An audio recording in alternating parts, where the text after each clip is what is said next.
First of all, this idea of exclusion, where we feel that some people are entitled to a certain profession and you're not, you have to get over that. One of the things my mother said that really encourages me is that she's so proud of what I've done.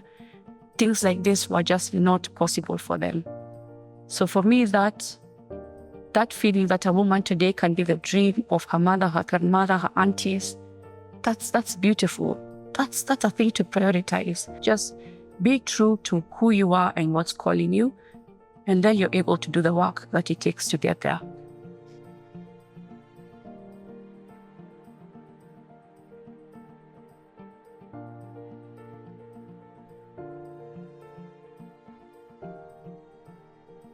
Hi, my name is Tatu Gatere. I am the founder and CEO of Buildher. My background is architecture. I am a design enthusiast. I'm a person who really values and appreciates urban development, questioning how my architecture design background can contribute to social development. So I have worked in public space. I've of course worked in architecture design, and I've also worked in development work where we've taken buildings and spaces that may not ordinarily be thought of as beautiful and celebrated them by designing them with communities to upgrade and improve neighborhoods in the towns, so slums, informal settlements. And through that work, I now train women in construction, looking to help the number of fully women in construction rise the way architecture has attracted more women. Engineering has done so as well, so those numbers are increasing. But fully in construction, the number remains really low. So I'm working to build that number and help women love the trades, the construction trades. That's beautiful. Tell us about your partner. What would you say have been the key influences in the early life that helped you to have a career in architecture? I would say, like most people, my family has been a big influence on me. I was raised in the church, like most people, not so much in the church now, but that was a big influence for how I thought about my place in community, how I contributed to community. My mother traveled across Kenya helping women and families create businesses, supported educational programs to try and help communities that couldn't afford access to education. And she did this in crazy places, camping and living on farms. And she'd be gone for weeks, all day to somewhere in Rana or Nyeri. I think that just opened my mind that whoever we are, whatever we do, we can contribute. My father as well is a very hard worker. He's an engineer. And seeing his passion for work really shifted the way I thought work, the place of work in your life. I watched him just thoroughly enjoy every aspect of his work. He worked in Kenya, had his own business, moved to America, started his profession again from scratch and was still enjoying it. And watching him do that really helped me appreciate that work should be more than just a way to earn a living. You should feel like you're contributing. You should feel excited by what you're doing. What inspired you to study architecture? It's so random. I always wanted to be a chef. And one day at the end of Form 4, when universities come and show you like different careers, I don't know why they would wait that long. I hope it's different now. They brought these magazines that had architecture. And of all things, they had skyscrapers in the magazines, something I've never wanted to design since I got trained. But the idea of skyscrapers in the 90s, that was revolutionary. We didn't have skyscrapers. There was nothing tall. It looked like Dubai, but it really wasn't. So I think that just opened my mind that there was so much more out there. I was so closed-minded in Nairobi and the Kenyan community at that point. I just never imagined buildings could be that beautiful. And that helped me explore architecture. Let's talk about Buildher. What motivated you to found Buildher, and what would you say is the mission? I think Buildher is a very circuitous route. I think what first led me to Buildher was my awareness of socio-economic issues. I moved from Kenya to the USA when I was about 18, I think, or 21. Sorry, I'm 43, so I don't remember. But at that point, I didn't know anything about racial issues and social issues. And moving to a country that had such severe racial dynamics, where you were thought of as less and you felt less because of the color of your skin, it just makes you think about things differently. And when I would come home, I could see that for us, it wasn't so much race. For us, it was more economic disparity. Even now, people can't believe I've worked in Kibera or I go into Huruma that it's like it's a different world for many middle-class Kenyans. And it's part of our community. It's homes to many of our citizens of the city. So for me, that disparity of economics was really, really visible after living in America. And when I moved from the States after 10 years, I went to South Africa and I was very shocked. Racial dynamics in South Africa is a very special brand of racism and racial issues.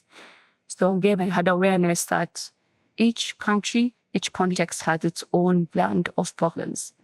And for me, the question was, I had studied architecture. This was a totally different field, but shouldn't all our fields contribute to development? So that's how my journey started. I first went into working on the public spaces I mentioned. And when I was working in Kibera, I also trained youth, men and women in construction. And it was very interesting to me that women wanted jobs on sites, but they were afraid of technical training. And after numerous discussions with women over the course of about a year, I got to hear firsthand when women rejected to join my program, I would talk to them about why they didn't understand that architecture had jobs and more money than cleaning or childcare. And listening to all those excuses or reasons, I was just really driven to change women's lives. What would you say are the biggest challenges that women face in the construction industry, and how does it benefit us now? I would say, first of all, this idea of exclusion, where we feel that some people are entitled to a certain profession and you're not. You have to get over that. That gets in the way of you just being good at your job. Like women, and I faced that when I was in architecture because back then there were very few women. So you had to overcome that feeling of, do I even belong? And it takes a lot of mental space. And then the second is just the safety to do your work. Women have to worry about being left alone to do their jobs. We've had women working in furniture shops where a man would come and touch them as they're using a machine, which puts you and your body and your life in danger. We've had women trying to work on something like rebar concrete, because when you're pouring concrete and you're using formwork, it can get really hectic. And men choose that time to start talking about your body when you need to focus. So there's a lot of distractions, and I wish employers would understand that you're losing a lot of efficiency because women are not safe. And then on top of that, it's how do you rise above all of that and consider yourself just a worker? Because at the end of the day, nobody cares if you're a woman architect or a man architect, a woman fundi or a man fundi. Can you do the job? Are you competent? Do you understand industry expectations? So women have to forget all these things I've mentioned and just focus on being fundi. I think that's all us. People just want to work. Men just want to work. Women just want to work. It would be nice to just work. Do you have favorite success stories of women who have gone through the Buildher program? So to date, we've trained about 600 women across tiling, painting, carpentry, joinery. So I have many.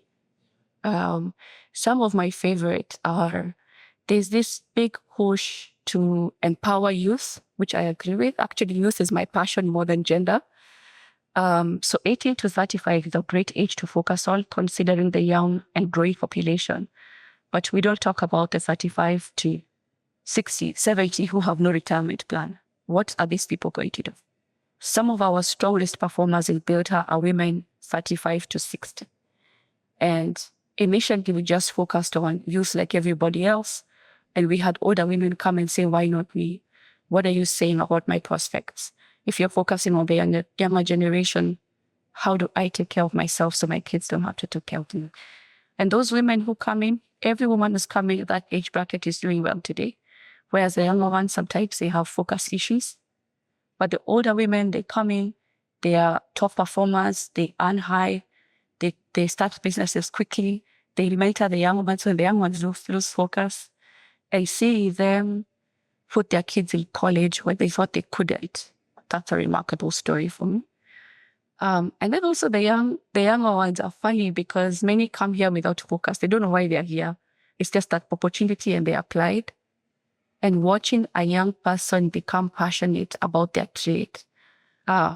There's one woman who is so passionate about cabinetry. Every time she talks about cabinetry, I just watch her because I can't believe she came in with no interest and now she's really passionate about her work. So seeing people who feel lost, finding meaning, purpose, excitement, it vibes with what I was looking for my life. What keeps you motivated in your work? Do you have personal philosophies that guide you in leading Buildher now? I have a few. I think as a leader, you kind of have to tell yourself over and over, it's not that serious. Like, people reject you. I look young, people say, like, they don't know how I'm a CEO, and I'm like, the journey has been long, but I don't look it. Things go wrong all the time. People disappoint you. And this year has been one of the toughest in the history of the organization. And literally every day, I'm like, it's not that serious, keep going. Second is that we are bigger and more important than the opportunities or challenges in front of us. And what I mean by that is we're all connected as humans. I believe that when we care for each other, we make the world a better place. And that's really hard when you're in a society that has a scarcity mentality and so many problems, so such a big lack of trust. But for me, if we forget that we should care about each other, then I think we see more wars and more problems. So I try to remind myself that despite the obstacles, we are connected. Me helping the women is not me coming to save them. These women have taught me so many things. The funders who support our work and the partners who support our work, they're not above us, they're partners in the process because we are part of an ecosystem. So it can be hard sometimes, but I really try to focus on an ecosystem mentality. And then I think just gratitude for being alive. Sometimes we forget with the way life is hard, but it's a gift. There's nothing you and I did to be here. This application we did, we can't remember. We just found ourselves here with the beautiful clouds and the beautiful air. Earth is beautiful. We should take care of it. And for me, taking care of Earth, taking care of the inhabitants, the ecosystem, it's all important. We've talked about the impact that your parents had when you journey and your passion. Have there been any other role models or mentors who have significantly influenced your journey? Yes. I mean, especially when you're doing something that seems so radical. And I always say radical, never mind our socials build their houses, we've forgotten that. So women are not meant to be construction all of a sudden. But because it's very rare to see a program like this, I really searched for programs to mentor my mentality or my thinking. There's a program in New York that's more than 60 years old now. So way before anybody was supporting anything to do with women in construction, they were at it. They're called Non-Traditional Employment for Women. I really value their work. Looking at architects who've also done innovative things, like we've seen Sabo buildings all over. And when you listen to their story and how they developed a nuanced way to development that looks at dignity, price balances, market demand, and all those things. It's really nice to see people following vision and mission just as much as the bottom line. And then of course, people we all hear about like Maya Angelou and things like that. Women who you feel like sometimes as a woman who stands out with something very different, you have to get used to your own company and get used to be your own motivator. And women who've gone through things and been ostracized or rejected, or because Maya Angelou wasn't always celebrated. Wangari Maathai wasn't always celebrated. I love looking at women who have built unique things with passion and not pretense. It helps you know that you can do it too. You've talked about how this year has been difficult and the journey has been long. How do you manage the demands of an organization while maintaining your personal life? I think very often you don't. Um, the price of innovation leadership, it's very high sometimes. And I don't think, even if anyone tells you to balance your life and seek harmony, I'm a workaholic. So me, I like working. It's only this year that I realized that I too am important. For me, to be honest, I really let go of my relationships, my family relationships, friends. I just prioritize work. And this year I've been building that back. And I think it's about what helps me is when I left it all alone, I burnt out. And I was bad at my job. I wasn't a good manager to my team. My program stopped going the way it did. Actually, things flourish when you're happy, connected, innovative, inspired. So understanding that success means that you're successful in every area of your life. We are full beings. There's nothing like you're good at this area of your life and the other one is struggling and you're okay. So having gone through the experience of feeling that level of failure, building something so awesome but being so unhappy, I'm just more humbled. And now I walk in Karura or dinner with a loved one. It's as important as that bottom line. What are your long-term goals for Buildher, and where do you see your organization in the next 5 to 10 years? I think the first thing for me is for 5 years, we're now 6 years old. We focused a lot on empowerment, encouraging women, building women's self-esteem, women knowing that you can be anyone you set out to be. And that's another thing my parents gave me. When I was raised, there was nothing like you can do for a girl, you can do for a woman. It was like, who do you want to be? So we wanted women to feel that. Dream big. What do you want to be? If it doesn't mean you'll reach it, but you'll get somewhere you never thought you could. But after 6 years, there's this pool of expertise. Nairobi and Kenya and Africa is struggling. We're all talking about hustle culture, but we need expertise. We need people good at things, people building, refining, improving. And so for me, it's about building that level of expertise for Buildher. We want to be leaders across Africa for training and construction. Forget whether it's women or men, just really understanding trades. And then for women to understand that their food is first, so equipping them with business skills, more innovative thinking, more understanding of materials, offering them more areas of training. We're launching cabinetry and solar and electrical next year officially. We might have gone into those areas, but now we're building expertise in those areas as well. And then eventually, I'd love to see Buildher across Kenya, East Africa, Africa. We've gotten requests from Eastern Europe for Buildher. So I'm like, so we see where I'm going. That's beautiful. What advice would you give the young people, especially women who aspire to start their own social enterprises? I think for me, it's important for women to know you'll always be judged harder in this day and age. I hope that changes, but being okay is not enough. You have to know what you're doing and be good at it and be open to feedback, critique, for you to learn how to be better. I think if women embrace that I just have to really understand what I'm doing, love what I'm doing, and then I can filter out the noise. It wouldn't matter even if you doubt me, I'm really happy with what I'm doing. And then the lesson which I'm also learning is to dream big. I've been afraid as a leader. Women care about, especially because of the way we are socialized, because you see women are better.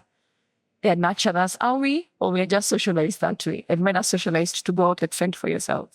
So in this age, women are more considerate of so many people around. They forget that they matter too. So your vision, your dream, where you want to put your time. I can't tell you how many times people have told me, I regret. I don't have kids. I regret not having kids. I'm like, okay, see, it's a decision. When I get there and face that disappointment, and I'm 43 and I'm still waiting for it. I hear it makes her at 50. I can keep you updated. Yeah.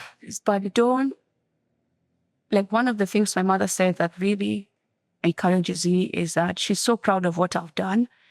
Things like this were just not possible for them. So for me, that feeling that a woman today can be the dream of her mother, her grandmother, her aunties, that's beautiful. That's a thing to prioritize. But if you want to have kids and that's your dream, prioritize that. Just be true to who you are and what's calling you. And then you're able to do the work that it takes to get there. What have been some of the biggest obstacles you faced in project you overcome them? Oof. That's a big question. Obstacles are numerous. I think when I mentioned to people that I went to school in the USA, everybody thinks, oh, that's so cool. Those are one of the hardest years of my life. I put myself through school. I had to figure it out. I overworked trying to pay rent and pay school fees and buy books, and architecture is so expensive. I really regretted going because at whichever point you see pictures of your friends in Nairobi partying, and there you are on your second shift and you still have school. But this idea that I wanted to be an architect was so strong in me that I persevered through. I think even through racial dynamics that I didn't grow up with, Africans are disadvantaged in many ways, but we're advantaged in many ways, especially when you grow up around your people. I just grew up as a person, and then I moved to this place where you're Black. What is Black? So you're like, I'm a girl, and then I'm a Kikuyu, and then I'm a Nairobian, and then I'm a Kenyan. Where is Black? So that was very devastating. And I had to build a framework for myself to understand. Now I consider myself Black, but I owned it and translated it for myself. And then when you go through all that and you come home, it's really hard because you had to cope with a totally different culture. And then you come home and everybody's just like, oh, you're just American. And you're not. You're actually a person who fits in nowhere. So learning how to build my own community from scratch has taken a long time. But I'm happy now that I've surrounded myself with people who support me, accept me, and I'm growing those networks. And they matter. You should, if your family rejects you for one reason or another, or your culture rejects you for one reason or another, build self-love and build a community to support you. I think that's helped me navigate that cultural shift. And then, of course, running a nonprofit is really hard. I went to school for architecture. There's no MBA in my resume. So I've basically been in a master's and PhD for the last 9 years of my life. When people are out having dinner and drinks, I'm researching. When people are sleeping, I'm researching. When people are talking, I'm researching. So I've become a nerd for the things I love. It's cut out a lot of opportunities in social and fun. But it's been rewarding in its own way, though that has been a challenge. How can people support or get involved with your vision? I think there are a number of ways. The first is we make beautiful furniture. So you can follow us on Instagram, the Buildher Shop, find our products, buy our products. It's 100% women-operated shop, women designers, women making the furniture, women running the machines, women from the program. So it's something so unique and something you've never seen. So buy the products. That supports women in their jobs and also the training program. I think the second is spreading our work, sharing with your friends, family, communities, not just the furniture shop. We also have the Buildher Fundi Desk, where if you're a homeowner, if you're a tenant, hospitality, project management, you run apartments, whatever work, whatever you do that requires painting, tiling, carpentry, joinery, we've trained over 600 women who are ready to work. And you can have women working under a contractor. We also have women who take on subcontracts for small value jobs. We have women available to work. So spread our work and hire our women. And then the third is we're looking for partnerships. It's a bit hard for us to always take donations because we are structured as a technical training program. But the women who come to us, yes, we offer free education to women, which is something maybe I should have said. But women still have an opportunity cost. That means if I'm coming for training, who's paying my rent? How am I feeding my family? And women have children to worry about. So we have partners who come in and pay lunch for a cohort. Each cohort, we have 2 cohorts a year, 6 months each. The program is 6 months training, 6 months employment, where women now fast settle into jobs and we support them. So for the 6 months of training, you can help buy them a lunch, provide pads for women because period equity is a thing. Not everyone has access to pads. We also provide things like transport, childcare, money for those things. So you can donate in small ways or big ways if you're a corporate. come sponsor safety gear for women, come sponsor materials for women. We have beautiful workshops because we wanted dignified spaces for women as they train. Come help us pay for a workshop. So any way you can come, and money is important, come in and contribute. To finish up our interview, what are your final thoughts to our viewers? What's something you feel that everyone should know? When I tell people I'm a feminist, I just love the way they look confused. And I always say my parents were the first feminists I knew, and they would never say that because boys and girls are equal in their eyes. A girl has as much right to decide if she likes things or doesn't like things, decide what she wants to do with her life.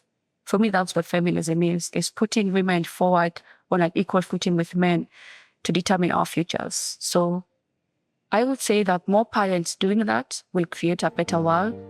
When you teach girls that they are equally valuable and you teach boys that they're equally appreciated, you create humans. I think there's this pressure where we make men feel like they have to save the world and they're just human. Like so much is expected of men and you're not supposed to have feelings. And then men are not also taught how to care, do dishes, cook, take care of yourself, take care of people around you. I think you'll create better homes if you teach boys how to do that. And then for girls, teaching girls that it's okay to say no if they're not happy, to communicate when they're dissatisfied. Don't tell girls to smile, allow them to be moody just like boys are moody all the time. And teaching girls that they can be anyone they want to be. That is feminism. Equality for people to choose what they want for their lives. I wish more of us would think that way.